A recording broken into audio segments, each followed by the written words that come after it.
It's Halloween night 2009, and this is the Somerville Armory. About 120 people are inside this building's cavernous performance hall, waiting for the Devil Music Ensemble to perform its original score to F.W. Murnau's 1922 vampire film, Nosferatu. The Devil Music Ensemble is a trio of Boston multi-instrumentalists. Since 2005, they've toured movie theaters, museums, and festivals throughout the United States and Europe, playing as live accompaniment to silent films from the early 20th century. My name is Jonah Rapino, and I play electric violin, vibraphone, analog synthesizer, cymbal, erhu, which is a Chinese violin, lap steel guitar, various percussion instruments. My name is Brendan Wood. I play guitar, lap steel guitar, synthesizer. When we started playing music together, we were just a rock band of some fashion, and we would show films for sort of the sort of visual stimulation. And we played a show, I believe it was in 2001 with Lightning Bolt, and that was our first sort of venture into scoring a silent film. And we did sort of an improvisatory score to Charlie Chaplin's Modern Times.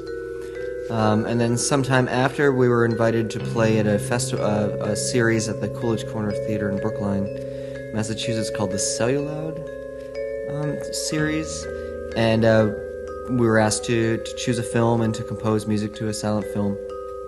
So we chose the Imaginary Voyage of Renee Clare, and it took us about 2 weeks to write it, and we had some other folks come along, and it was a lot of fun. And then that's where it sort of began. Well, this is interesting and a lot of fun. Let's do another one. So we did The Cabinet of Dr. Caligari, and it took us a couple of months to write, and we went on tour. We had the opportunity because we were doing a film with live accompaniment. It was much better suited for us to play in a facility that had the proper equipment, namely movie theaters. So that was a really interesting venture away from playing clubs and bars. We were, calling and emailing all these different art house cinemas all over the country. They have projectors and video projectors and seating and screens, but oftentimes they don't have the proper sound equipment, so we would always have to do our own sound, basically, and we would never bring a sound technician. And also fitting into crazy nooks at the front of the theater. Sometimes we're split up, sometimes we're all jammed into a corner together. Sometimes there's soda pop and candy spilled all over the place, and we gotta get the mop out and make an area for ourselves. In the history of silent film, obviously the silent film was never really silent because there was always an accompaniment. Someone accompanying the film, whether it be a small ensemble or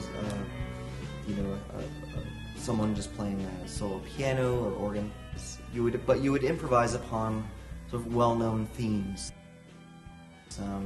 and often there were books that would have stock music.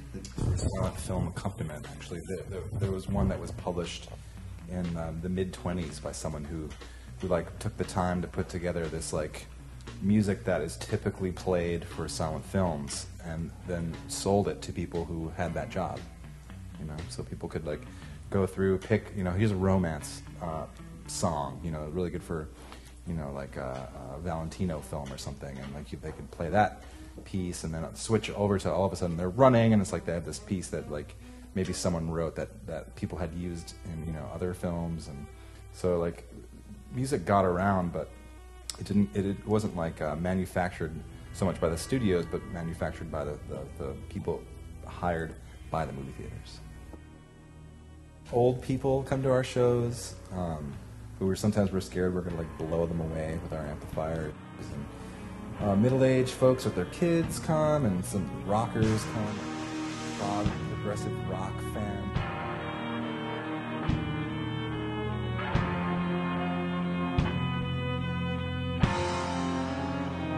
The band stands to the side of the stage and looks up to the screen for cues. They performed their score for Nosferatu dozens of times, and the music builds an atmosphere of foreboding in perfect synchronicity with Murnau's darkly beautiful film.